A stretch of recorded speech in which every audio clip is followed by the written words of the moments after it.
Liberty Media's purchase and modernization of F1 seems to be having some unforeseen secondary effects on the actual tracks themselves, or rather, the entertainment around them. More specifically, DJs, glow sticks, and celebrity power.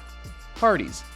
You see, legendary classic tracks like Monaco and Spa have been under a lot of pressure lately to get with the times. Lately, the Monaco whispering has been about it just being about totally irrelevant and all-around snooze fest. That's nothing new, and it doesn't seem like it's going anywhere. Also, Monaco isn't for the fans, it's for the F1 industry. It's not for us, it's for them. But tracks like Spa, with their outdated setup and planning, are being strained to accommodate the new way of watching and experiencing Formula One races. Speaking of Spa, if you weren't aware of last year's race, there wasn't one.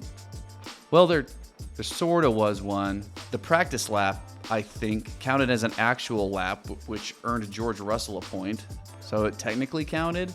So it's on the books, but no race ever occurred. Not that Lando Norris could have raced it anyways after absolutely destroying his McLaren. So fans got to sit around with wet butts and watch absolutely nothing after spending thousands of dollars on flights, hotels, and the actual ticket itself.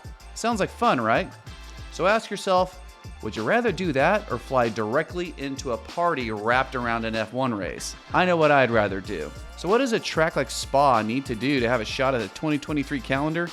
In a word, Americanize.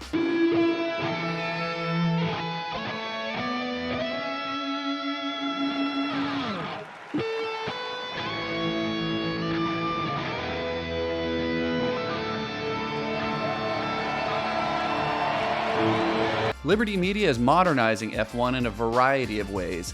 One of those ways is making the entire weekend an entertainment extravaganza.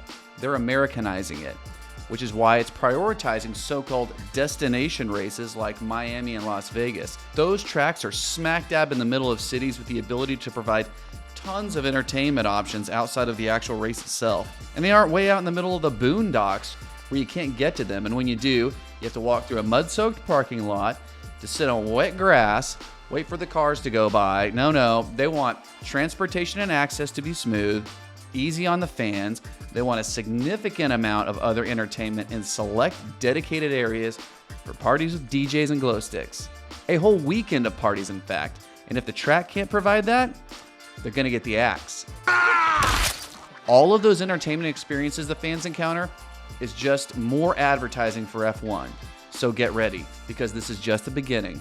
And just a quick note, I'll be putting out a lot more content like this in the future. So if you don't want to miss out, click on subscribe, leave a like before you forget, and if you're on Twitter, you can follow me at Formula Kickass. Anyways, Spa isn't alone. Tracks like Circuit Paul Ricard in France no longer on the F1 calendar, which sort of makes sense. It was a test track. It wasn't able to provide the things Liberty Media wants, needs, out of its newly modernized F1 entertainment packages. And that's what it's all about. Entertainment. Classic tracks can no longer rely on their status of being prestigious, classical, or legendary. They're gonna have to get with the times. Keep up with the Joneses, you might say. Americanize. Here's the rub. It's time for the rub. The goal of Liberty Media isn't to grow the sport.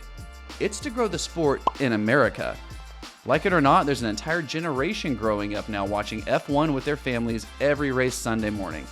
And they're wearing their favorite driver's gear, they're wearing their favorite team's t-shirt, and when they grow up, they're gonna start running companies. And where do you think they're gonna spend that money? Liberty Media is going to cut out tracks that are dead weight to their goals. And quickly too. We're watching a generational impact happen before our very eyes, and this is just the beginning. As always, thanks for coming by, and I'll see you in the next one.